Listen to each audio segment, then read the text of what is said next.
What is up, everyone? It's that time again. You're listening to It's Been a Week. I'm your host, Ben McDonald, and this is your weekly dose of whatever the hell just happened.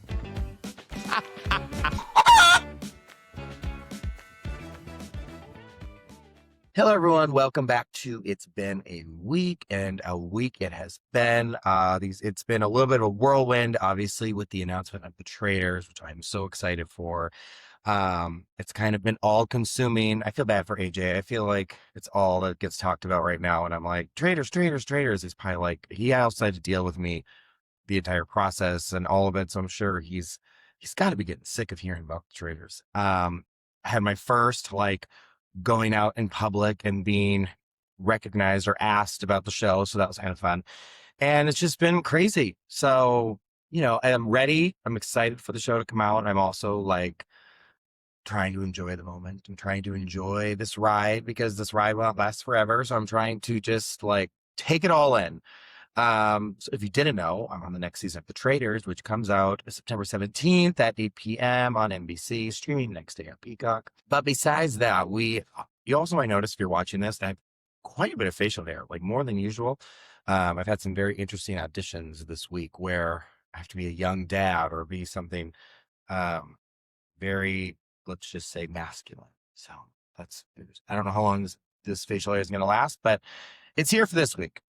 Okay, so we got back last week. I didn't even really get to talk about it. We had an insane vacation. We were in Europe for 3 weeks on my best friend Paige's boat, which is just, out of this world and insane. Normally when I get on here and I'm talking about my travels, I'm complaining about the other passengers or the other people at airports because they drive me crazy. This time, I feel like I've done so much talking about that.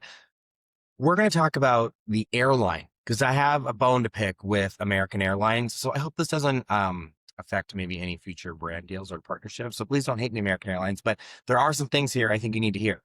So traveling internationally, obviously, it's long flights. It's a lot happening. We were in Europe for 3 weeks. So going on these trips for 3 weeks, you need a lot of outfits. Let's just put that out there, right? You need your morning hangout outfit. You need a swimsuit.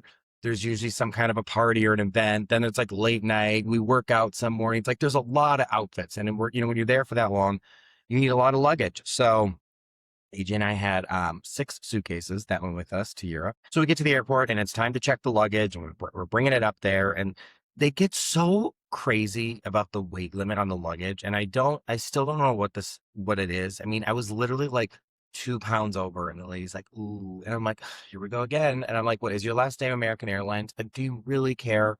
Does it really matter that extra pound that is in the suitcase? And also, if one suitcase is 48 pounds and then one is 51 pounds, it's still the same amount of luggage. So you're really going to try to make me move stuff over. I'm still bringing the same amount of weight onto the plane, right? Whatever. I was like, well, okay, fine. So I make it work, get on the plane. And we're getting ready to board the plane. And again, this, they have zones for a reason. And the point of the whole for zones on an airplane and boarding is to try to not have everyone rush to the gate as soon as the plane starts to start boarding. You're all going to make it. Everyone's getting on the flight. It's going to be okay. So we're getting to get on the plane. We're in Texas. It's 120 fucking degrees here. And they finally are letting people board. We all get onto what is it called? The jetway, the thing, where you get onto the plane. And it's like a sauna in here. So we get there and they're not letting anyone board the plane. So now we're lined up. And I'm like, we could have been all back in the air conditioning where it felt great, but no, we're all just going to stay here and be lined up. So we're waiting there and it was 20 minutes. So now all of a sudden I'm in this cute Viore sweatsuit outfit, getting ready for my flight because I'm going to sleep on this flight. And now I'm sweating. I can feel the sweat literally dripping down the back of my neck, down my back, through my ass crack, into my shoes. I'm like, this is awful. Why are we baking in here? Why? What was the point? If the plane is not ready to have passengers board, why do we start scanning tickets and why are we waiting here in line? What is the point of this? So we finally, after 20 minutes, we're all sweating. We look like drowned rats now. They let us start boarding the plane. We get onto the plane and we have, we're sitting up, we have like lay flats, we're sitting in the bed. I'm like, okay, let's get our pre-takeoff cocktail. Like, let's get this going. I want to like have a few cocktails. I want to have some red wine and then have my dinner and pass out and wake up in Europe. And there's something about, flight attendants and the whole way that airlines work. Everything's about seniority, right? And I'm pretty sure most people who have the highest seniority want these big trips to like Europe and these cross the globe trips because then, they have to only work a couple days a week and whatever. I don't know. You know how that all works. So there's something like you never get a bright eyed, bushy tailed, like fun little gay flight attendant when you're doing these over the sea flights. You always have like these old ladies who are so bitter and pissed off and don't really want to be doing this anymore, which I totally understand. But like when you're paying a premium to sit with a lay flat seat and to have this experience, and then they're like, they don't want to, I don't know what it is with these flight attendants, and they don't want to give you alcohol. And I'm like, look, I just want to have my cocktail. I just want to like watch Harry Potter, get a little buzz, eat the easy bake oven you're going to serve me and pass out. But every time you ask for a new drink, it's like first of all, there's so much judgment and they're like, ah, and they're like, oh, and you get all, it's like, I'll get the drink myself. Actually, if you let me go into the little, what is it called? The gallery, the whatever it's called. I will go. If you made a self-serve like little bar, I will go get my own cocktail. That's not, I'm fine. I'm not above that. The issue is that why aren't you letting me have the drink so I can just pass out on this flight? Then we have our drinks. I did finally clock there was this gay flight attendant. And I was like, oh, you'll be my friend. And I was like, do you mind if I get a double, vodka Diet Coke? And he was like, oh yeah, absolutely. And he, being smart, he's like, I don't want to keep coming over here and having to give him more drinks. So he brought me like 4 little mini bottles of vodka and 2 Diet Cokes. So I was like, great, this will totally keep me entertained for like a good 45 minutes. This is perfect. Thank you. And the funniest part is we're like, he's giving me all these drinks, we're talking. And then I drink, have my watch my movie, I pass out, we wake up in Greece. He's like, do you want your breakfast before we land? I was like, sure. And then he's telling me the story because the plane was really outside the plane was not like a normal American plane. It had like this really cool design on it. It was like, I was like, oh, this is going to be like a sick plane. This is amazing. It was one of their big 777s. I'm like, this is going to be great. And we get on and I'm like, this plane is really old and it kind of blows. And he was like, I told the guy, I go, wow.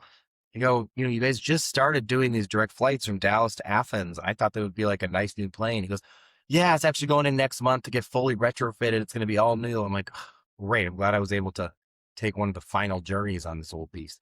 And then he starts telling me the story. He's like, well, and my wife. And I was like, what? Your wife?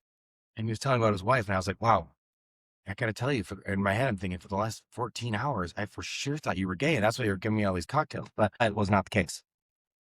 We get to Greece. We have our whole trip. And AJ's going to come on and we'll talk about the trip. On the way home. So we're flying home now from Nice back to Dallas. And unfortunately, there is no direct flight. So we had to go Nice to like Philadelphia and then Philadelphia to Dallas. And we get to the airport where there are plenty of time, have to check all the luggage, you have to do all the things. And we're getting there and we're waiting. And let me tell you something about the Nice airport. I don't know if this is all of France, but for sure Nice, they don't really believe in air conditioning. They don't think that that's a thing. So you're in this airport and you're in the terminal and you're just like sweating and it's like, it's hot and it's muggy. It's kind of miserable. So our connection in Philadelphia, it's about an hour and 15-minute connection, right? So we're getting there and our flight's delayed. And I'm like, shit. So, but I was like, you know what? On these international flights, usually you can make up time and we have global entry. So I was like, once we get to Philadelphia, like we'll just zip through there. I think we're going to make it. So we're about 45 minutes delayed. I'm like, okay, we can still make this. So we get on the plane and we're seated and I'm like, okay, great. We're totally getting the clear. We sat on the tarmac for 2.5 hours because they couldn't get a ground crew to back the plane out. All I had to do was like, we were all boarded, everyone's on the plane, plane's ready to go, but they didn't have someone to just literally back the plane out. And my other thought process is like, planes are so advanced. I had the pilot on here. We talked about all the things. Why can't planes reverse themselves? Why can't planes go backwards? Like, I understand you might need someone to like with the little cone, like things to like guide you, but like, why can't the plane just go, like, why can't it just put her in reverse and back her up? So they have to have like the little go-kart thing that comes in and like pushes it back. So we're sitting there for 2 hours, and now I'm like, okay, we're definitely not going to make our connection. There's no way. So I'm on the live chat thing with American, and I'm like, okay, I'm trying to get, we're going to miss our flight. So like, what do we do? And they're like, just wait it out. You probably will make it. At this point, it says you might make it. And I'm like, there's no way we're going to make it. So we're in flight, and I get an email like 4 hours into our flight, and they're like, you've been rebooked on a new flight. And I was like, okay, great. So we land in Philadelphia. They put AJ and I on separate flights. So our reservations are linked. We're on the same thing. All we're traveling together, all the things, and we are on complete separate reservations. So I was like, or I'm on complete separate flights. So I was like, okay, so how is this going to work? Now you've put us on separate flights. So AJ's flight leaves later than mine. So he's going to have to sit here in Philadelphia and wait to board. Then when I get to Dallas, I'm going to have to sit at the airport and wait for him. I'm like, this is crazy. And we land in Philadelphia, and this is on the new flight that they rebooked me on. I had 24 minutes to get off the plane, get through customs, collect my luggage, recheck my luggage, re-go through security, and make it onto my next flight. So I was like, you guys have rebooked me, which I was like, okay, thank you for doing that. But you also gave me an even shorter connection time. How am I supposed to make this happen? So I get off the plane, running through the airport, running through customs. They got to have global entry. If I didn't have all the things like the global entry and the TSA and knowing how to like roll with this, there's no way that anyone would have made it, because I had to go through customs, which was the new global entry, by the way. You don't even stop. You just like walk through this like little maze, and it has like 45 cameras taking your picture, and then you just like continue through. So I had to do that. Then you're sitting there, you have to wait for your luggage, which the luggage wasn't coming. The luggage finally comes, then you have to run, you have to check it. And then when I went back to go through security, the line was insane. Even the TSA pre-check line was crazy. Thank God, praise the Lord. I don't, whoever was watching out for me, thank God I have touchless, which I still to this day don't know how I got touchless. Don't know why I get touchless. I don't know, but touchless was the best thing. There was no one in line. I get through the touchless thing, I get through security, and then I realize, oh, I have to switch terminals. And I'm racing through the Philadelphia airport, running on those like those like flat escalators where it's like you can walk on the left and you can, walk on or stand on the right and walk on the left, wherever the fuck it is. So I'm like running down these escalators, trying to make it, get to my gate for the new flight. And it's like final boarding call. I get on the plane, I sit down, and I'm just completely drenched in sweat. I'm like miserable. And then I get on there and they go, so unfortunately our flight has been delayed. And I'm like, oh my God. So the flight's delayed. I eventually take off. I land in Dallas, and then I go to baggage claim, and I'm sitting there, no bags. There are no bags coming out. So I go, wow, okay, this is just a great overall experience. I'm like, I guess we're going to hope and pray that my bags have somehow made it onto AJ's flight.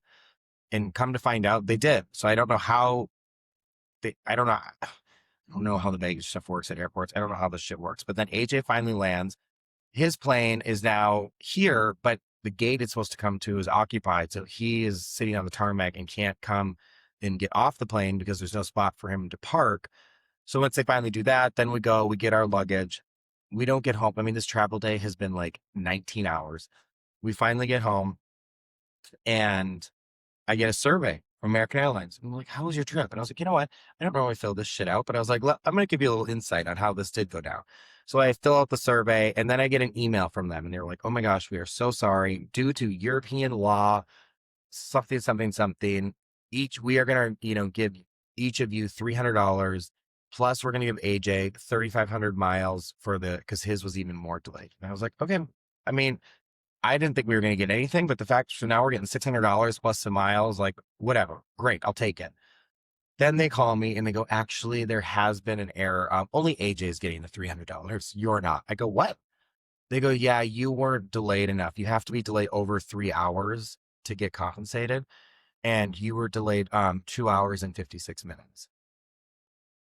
I went, excuse me. I go, so you've already emailed me and told me I'm getting $300.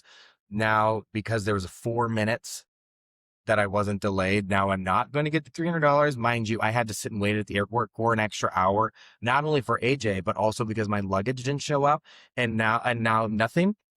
Also, I'm like a platinum what the hell am I on American? Like, not their highest level, but like the second one. I'm like, you're telling me I'm one of your like preferred members, and you always thank me for being such a loyal member and all this bullshit.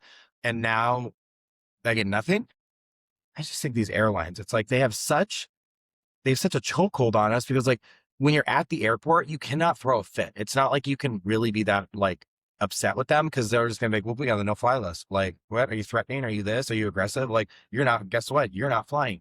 So it sucks. They have a complete chokehold on you. And it's just like you have to just bend over and take whatever they're serving because it's like these airlines. I don't know. And can we talk about the loyalty programs actually, since we're on that topic? Like I at one point I was diamond on Delta, and now I'm like I said, executive, not executive platinum, but premier platinum, whatever the hell I am on American. It means nothing. It means absolutely nothing. I have booked like a flight before and being like, oh, let's see if I'll get upgraded. I'll be like 50th on the upgrade list. I'm like, what is eh, the status and like the members and the benefits? It doesn't matter when everyone has it. I just saw this meme the other day that was like, if everyone gets TSA pre-check, none of us are going to have TSA pre-check. Like there has to be some kind of way to make it a like exclusive, or it's got to be harder to get, or it's got to, I don't know. What do you guys think? Let me know if you guys are, travelers and have these like status and benefits. Like, I feel like it's just a mental game where they try to make you feel like you spend extra money and do these things to try to hit status, but it's like for what? Like, you really don't. The only time I've ever truly benefited from the status, I think was on Delta when you hit diamond and you get global upgrades, because then you can book like a regular seat if you're going to like Paris or anywhere, and you can get upgraded to first class. That actually makes sense. That actually like is an insane deal. But the rest of it, I'm like, this is a joke. I was like, yeah, I don't know. I think it's all just a whole marketing scheme. So American Airlines, listen, I don't want to burn this bridge, but can I get my $300, or can the flight attendants at least serve me some alcohol, or can you not complain about my, suitcase weighs 2 pounds over? Like, but I know this is so first world problems, and it's like, really, there's much bigger fish to fry, and I get that, but it's still annoying. And I probably also shouldn't complain because we had an amazing trip. We were in Greece, in Italy, and we did the south of France, and we went all over. And I mean, I feel like we'll dissect the trip, but I feel like I should have AJ on here to do that, because otherwise I'm just gonna tell you guys about the trip, and then he's gonna get on here, and we're probably gonna have to like re-talk about the trip, and he's gonna be like, I'm gonna be, I already said that. So yeah. So why don't we get AJ on here? We'll do a little bit about the trip, and yeah, it was kind of, the week has just been, I don't know, summer is flying by. I'm ready for summer to be over. It's, if you live in Texas or anywhere in the South, it's like an oven. It feels like we are living inside Satan's asshole. It is just like we are melting. I'm sick of the heat. I'm ready for sweater weather. I'm ready for pumpkin. And oh my God, we have to talk about that actually really quick. Pumpkin cream cold brew is back at Starbucks today. If you're listening to this episode, go to Starbucks, get a pumpkin cream cold brew with extra cold foam, and don't you dare try to drink it with a straw, because that defeats the entire purpose. There is no point in getting cold foam if you're going to use a straw. The straw goes to the bottom. You don't get the foam. The most amazing experience is that first sip when that foam, and you get a little like got milk mustache of cold foam. Oh, it is. You guys, I wait all year for this moment, and I know it's full of sugar, and I know it's like really not good, but you got to live a little. Tomorrow's not promised. Go enjoy the cold foam. Go enjoy the pumpkin. And if you're going to be like, oh, Ben, you're so basic with the pumpkin, shove it. I don't care. Pumpkin is the most, I love pumpkin everything. I love pumpkin bars. I love pumpkin bread. I love pumpkin coffee. I love pumpkin candles. I love pumpkin. I don't know, anything pumpkin, I am buying. I love pumpkin. I'm here for it. I'm ready for fall. It is spooky season. Let's get it here. Let's make it happen. And I'm telling you, you will thank me if you go to Starbucks right now. Say, I would like a venti pumpkin cream cold brew with extra cold foam. And that is the key, I'm telling you, because the basic amount of cold foam they give you, it is not enough. It is a very thin layer. You need a thick layer of cold foam, because you're going to want to sip half the cold foam and enjoy that. And then you want to mix it into the rest of the drink. So I'm telling you right now, pro tip, extra cold foam, and don't even come at me with the straws, because it literally, it makes no sense. So That is what I will leave you with. Go to Starbucks, get your pumpkin from cold brew, and make sure you're getting ready and you set your TiVos and your DVRs or I don't know, whatever people have these days to watch the Traitors Thursday, September 17th on NBC, streaming the next day on Peacock. Okay, everyone. I will see you next Tuesday. Hey, wait. I got something to say. You're here again? All right, let's do it. Okay, everyone, get ready for the after show. Been there, done that with AJ. Welcome back. Been there, done that with AJ, with the ever so subtle AJ. What's subtle? Your hat. Oh, this whole thing. This whole thing. You know, I got to say, I was very disappointed this year. With where? Oh, at that beach club? No. That was actually wonderful because we weren't able to go to the beach club where I once bought this hat because there was no one there. It was dead this year. But it was great because then we went and snorkeled. Yeah. I feel like I can't even get up in the mic with this thing. Yeah. Can you hear me okay, everybody? Yeah, we can hear you. Well, this is my disappointment. I forgot to bring this hat. I'm very glad you forgot to bring that. I know, but, I brought it back once before. You had to wear it on the plane. I know. And, it's everything. It's a great hat, but it's so large that it's a pain in the ass. No, I don't think so at all. It's like, when they tell you to wear a hat to keep the sun out of your eyes, this is what I think they're talking about. This keeps the sun off your whole body. Maybe not mine. But a nice, skinny little petite woman, it would keep the sun off. We obviously need to talk about this year's trip because it was exceptional. But this hat was from a few few years ago. Yeah. When we ended up at that random beach club and found the hat. Up this beauty. Yeah. I didn't get to wear it on the trip, so I feel like I need to wear it now for the post-trip discussion. Yes. How about that trip? I mean, we were all over the place. Greece, Italy, south of France. Everywhere. And how lucky, there's so many amazing things. How lucky were we when we did a 30-hour crossing, a 15-hour crossing, a 14-hour crossing, and the water was just still the whole time. We were so lucky. Yeah, because we've had crossings before that have not always been super smooth. And you do feel it. Yeah, because when the boat's parked, it has the thrusters, whatever. Yep. So you don't even feel like you're moving. But when you're crossing the big ocean, anything is possible. Do you know what ocean it is? It was the Mediterranean Sea. Yes, correct. Yeah. But this year was amazing because we've not ever gone to Greece before, so that was really exciting to go. And Greece was on my bucket list, and it did not disappoint because I wanted to have my Lindsay Lohan moment of just day dancing at a club, and I feel like we did plenty of that. We did. Elamagoo. Well, first we went to the Acropolis. Is that what it's called? God. And how special was that? The day after we went, the news was all about our experience. Because it was raining and severe thunderstorms. Zeus showed up and he shot lightning from out of the sky while we were there. Yeah, someone pissed off Zeus. Yeah, it was crazy. So that was fun. But the best part, honestly, was when it started to pour and everyone's running down the hill, trying to not fall. And we all find ourselves hundreds of people underneath this overhang of a restaurant, all crowded. And then 5 seconds later, 4 Mercedes Sprinter vans show up out of the blue. It's just all of a sudden, it's a boo! I don't even think that was a real driving road. No, I don't think so either. And then all of us just run out from underneath. All these hundreds of people are looking where are they going? We all jump in these vans and speed off. And it was just soaked. That was night one. And it's that's the magic that happens on these trips. Yeah. That's just so exciting. So. And then we got to go to all the, Mykonos and the clubs and Alamagoo and Scorpio and all these. Fila. Yeah, all these fun places. That place was so fun. Dancing on tables. How many tables The water coming up over the side. And it was just so fun. Then where did we go when we got to take the helicopter and go tour? Oh, that was in Santorini. And we took the helicopter off the boat and we went and did this amazing tour and we saw the mineral pools and people swimming in them. It was stunning. And that's when we went to Pac-Man and we did sunset at Pac-Man, which was beautiful. Which I forgot sunglasses. And you bought for the sun. Very expensive ones, but they ended up being great. Yeah, those are good. Yeah, I'll wear those a lot. Yeah.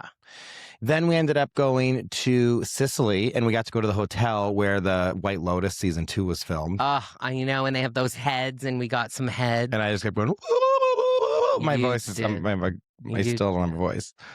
You did. It was cute. It was fun to go there because obviously we know it from watching the show. And Taormina was so pretty. Like, obviously, we'll talk about Capri in a second, but like, it had like that similar like walk around and go shop thing, but it was different because it was like one road, but it was still nice. It Yeah. was fun to go. It definitely had different, it had like a more rustic vibe than Capri. And we bought some of those heads. You guys don't remember the heads in the White Lotus, like those statues that were like in the bedrooms, and they would always like do B-roll and cut to these like sculpture head things.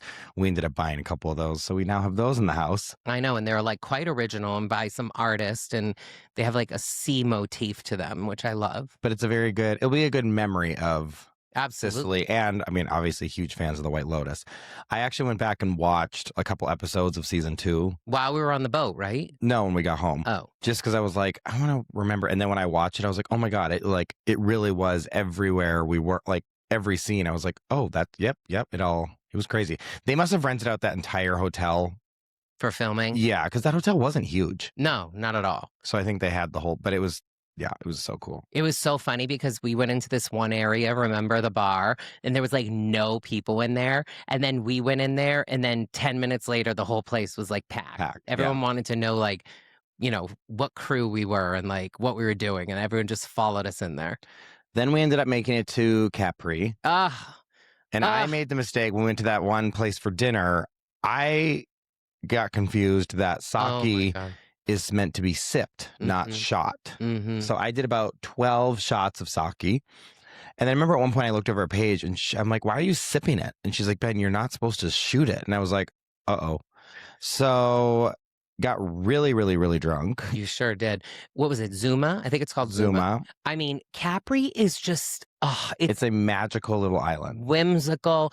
Like riding up from getting dropped off from the tender and taking those little cars with like, tut-tuts or whatever, and they got like the fabric on the top and there's no sides basically, and it's just so fun, and like you zip around the roads, and like there's basically one car that can be on this road, and so like they obviously know what they're doing to not hit other vehicles when they're turning, because it's just like windy the whole way up.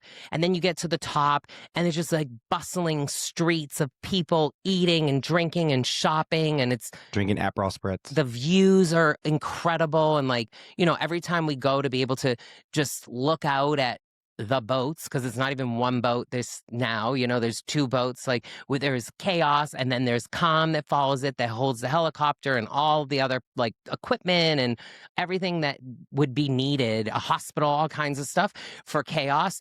And so just wild to like look out and just see like the biggest boats, you know, and like know that we are on it and how special that is. Then the next day I was so hungover. Oh yeah. Like it takes a lot for me to get hungover, like especially on a trip. I can always power through. I felt like death the next day. It's from those sake shots. They did me dirty. Vodka Diet Coke, Whitney Houston, she would never do me dirty like that. But those sake shots, they got me to the point where I had to like lay in bed and order food in bed and like close the blinds. Oh yeah, you had to have a moment. Yeah, it was not good. You know what though? Before we continue, we forgot one of the best nights, which was Club Chaos. Was that after Capri? That was before. Oh. That was right before Capri. And it was so fun, like, to be that, like, that's when we were still in Sicily because of Mount Etna. Remember? Oh, yeah, the volcano was like erupting. Yeah, which it doesn't normally. And so we're like on the boat and there's these like massive neon mushrooms and like this neon logo like by the pool, and then another one that's like lit up on top of the boat, and there's DJs that have been flown in and they were amazing. And we're all like partying, and like while we're partying and like having fun on the boat, and I'm sure like everyone on shore is I mean, we even know like the other boats were watching. They came by the next day and we're like, next time you have a party, invite us, because that looked amazing. While we're partying, all of a sudden the volcano just starts going off and erupting. And it was so cool. And they transformed that whole boat into like Alice in Wonderland, like mushroom. It was so cool. Like it was so cool. Like the whole neon, and it was just. And the dinner, like they had like mushroom like shaped butters, and then like the mushroom dessert. Oh, the was ice cream. It tastes like a Dairy Queen ice cream cake. Everything. So good. I mean, the food on these trips are just unreal. Like, how special is it? We go to like all these incredible places and restaurants and all these things that are just, a lot of people's dreams, and we don't even know about them half the time. And like other people dream to go here. The part that's really incredible is Ian on the boat, the chef. He's just so talented. Like that Chinese food dinner, remember we had with another volcano? That was Stromboli. Stromboli literally was like hundreds of feet away from us, going off as we're eating dinner. And he made that Chinese food dinner, and it was so good. It was so good. Greatest. And I actually got home. I didn't gain any weight. No. I mean, I was bloated for sure from the alcohol, but after like a few days of going in the sauna and like de-bloating, I actually didn't gain weight. I was shocked. I mean, it's because you're eating healthy, good food. Like those fruits that are flown in from Japan that are just like unreal. Yeah. Like the mango melts in your mouth. It's unreal. And the grapes that are like giant. Big, they're giant. Yeah. Then we ended up going kind of like this hat. Yeah, like the hat. Then we went to my favorite place in the world, Saint-Tropez. We got to go to all the day clubs, and we got to go to Le Cave, and you got to go sing with DJ Jackie again, which I think you're the only person he's ever let sing on the mic. Now this is your second time. I feel like other people have sang on the mic, but it's wonderful that he makes me feel special, or he told you or somebody said it. But regardless, I feel so special every time I get to do it. It's so fun. And there was lots of singing this trip. Didn't I sing? In Capri before we went there that night when we went to the fun place with the tambourines. Yep. And I sang there with the band. And then, I got to sing with DJ Jackie. And then obviously got to sing towards the end of the trip when we went to the most amazing Lagarite. But yeah, like just all these things happened. Remember, like we were just like, oh my God, there's like starting with Zeus coming out of the sky all the way through to the end of the trip, like just so many special, unexpected things that, not everyone gets to experience. And we just seem to keep having these like wonderful moments that. And it's so crazy special. that like, it's a long trip. Like we were gone 3 weeks, and it, like part of it felt like we were gone for 3 months. And then part of it was like a day. Like it just like, it goes in the snap of a finger. It's crazy, but we're so lucky. And I love, European summer is just. Oh yeah. Who's that girl? Zara Larson. Yeah. What's Euro summer. Yeah. It just is so. What's that song? Euro summer. How's it go? I'm not singing that. Come on. No. But you know what? Speaking of music, we saw Black Coffee at Shalona, which was just amazing. Incredible. Like it was incredible. And we fell in love with Hugel. Obsessed with him. Yes. Like every song that kept coming on, we'd be like, who is this? And it kept being Hugel. Is it Hugel? I think so, because I just heard him do an interview, and maybe it's his accent, but he was like, Hugel. Yeah. Hugo. But I think we call him Hugo, but I think it might be Hugel. But regardless, like. He's like the next big, I think he already is huge, but he's like the next big thing. He's huge. Like and his music's so fun. And it's catchy. So catchy. Yeah. Yeah. Crazy trip. But it was good to come home. It was good to see all our animals. I know. We had like animal shit happen before, during, it's after. It's just we've had a horse have surgery. We've had, it's been a lot. But that is ranch life. And we have a new addition to the ranch. We do? Sally. Sally. We have a new duck.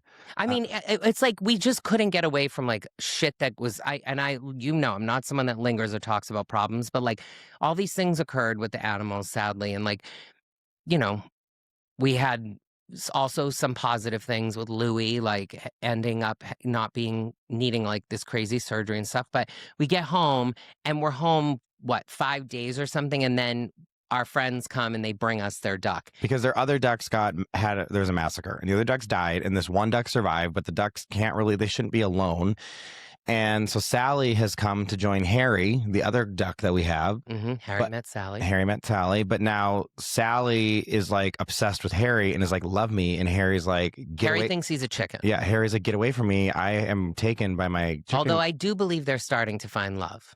Well, I hope they do, because I would like for them to breed so we can incubate the eggs. Those call ducks are not easy to find. Well, I don't know about all that, but I just want her to, be welcomed. And we got her, and of course, like I'm very conscientious of everything in life, but with these animals in particular, and she's there and I can feel like she's not integrating. And so I think it might have been that first full day we had her and our friends were still here. And I locked we let our chickens and Harry the duck and now Sally free range. And so they're out and I'm like, this isn't going right. So I put them all back inside because I was like, I don't want anything to go wrong and her to get lost. Like it felt like she was wandering. So, our friend's daughter says to her mom, if you remember, everything's going to be fine because AJ's got it under control. Because, I feel like she has no trust in you. And Fuck. as she should not have trust in you because 2 days later, Ben's like, let's just let them all, free range. Because the previous day, she just she was in her pond all day. I'm like, she's fine. She's just chilling in the pond. It'll be fine. So the next day we let him out and then Sally went missing. Yeah, we went to the gym, we come home, and then we can't find Sally. And so I was like, see, I told you she wanders. And 3 days went by where we could not find her. I mean, I text the neighbor. I'm like, hey, I know this is weird, but can I jump the fence and just see maybe if our duck found its way to your pond? And then AJ's out in the woods on his phone with duck calls, and he's on YouTube duck calls. It's and then I was doing it myself, and trying to find this duck for hours. And then you thought she went down the driveway. I'm like, there's no way she waddled down the driveway. She could have. She's quick. But I was like, she's loud. So I was like, maybe she was a hawk or a bird got her because the other chickens and the ducks, they stay together. And if there's a hawk, the rooster tells all the chickens to go into the trailer. So they all go into the horse trailer. So I was like, maybe she didn't get the memo and something scooped her. I was so upset. You were so mad at me. And I was like, ugh. But I was like, okay, there's nothing we can do. So we just have to strive forward. Then a couple days later, I was out in the barn and I saw Harry over by the coop and I'm in the barn and I heard a quack and I was like, wait, Harry's all the way over there. And I was like, wah. So I look under this pallet thing where we keep our hay and it's this giant thing and I just see this orange foot and I'm like, oh my God, she's under there. So then I get the tractor, back it in and I lift up this giant pallet and out comes Sally. But it's scary because she was there for days and obviously didn't have water. I mean, maybe she was. But online, it says they can only go 8 to 12 hours without water. I know. So I don't know if she was sneaking out in the middle of the night and or she's a miracle duck. And so now she and I have bonded. So I pick her up and she snuggles into my neck and I'm building a relationship with Sally because, if the other ones aren't going to take her in, I want her to know that we are. But I do feel like they're starting to welcome her in. So. And hopefully we'll have baby ducks soon. Yeah, I don't know about all that. Well, speaking of the ducks, we should probably go check on Sally and make sure she's doing well in this heat. But one thing that we didn't say yet, and I think it's really important, is a huge, huge thanks to our friends, Paige and Alex, and to Paige's parents for inviting us again on this magnificent, magnificent giga yacht of theirs. I mean, it is huge. It is fabulous. She's a big girl. It is incredible. KS is a big girl. And we're so grateful. So thank you, thank you, thank you. And thank you to the crew. How lucky are we to spend nearly 3 weeks with some of the most amazing people who want nothing more than for us to just have the greatest time. And they do everything to make that possible. And they're just the most wonderful, wonderful crew. There's no detail that is not untouched. It is pure perfection. It is. It genuinely, I know that I felt this many years ago when we first got to go on. And obviously I felt this in other ways through our friendship with Paige. But the way that they just create an experience that makes everything so much more magical, unique and special and magical. It's it makes I know Ben constantly is joking with me about how I put food out for people or how I try to present things or, just try to add a little bit something extra to make something spark. And I know that that's always been in me, but I think us being able to be around this level of experience just makes me appreciate doing it even more. And so I'm really grateful for that. Yeah, it was amazing.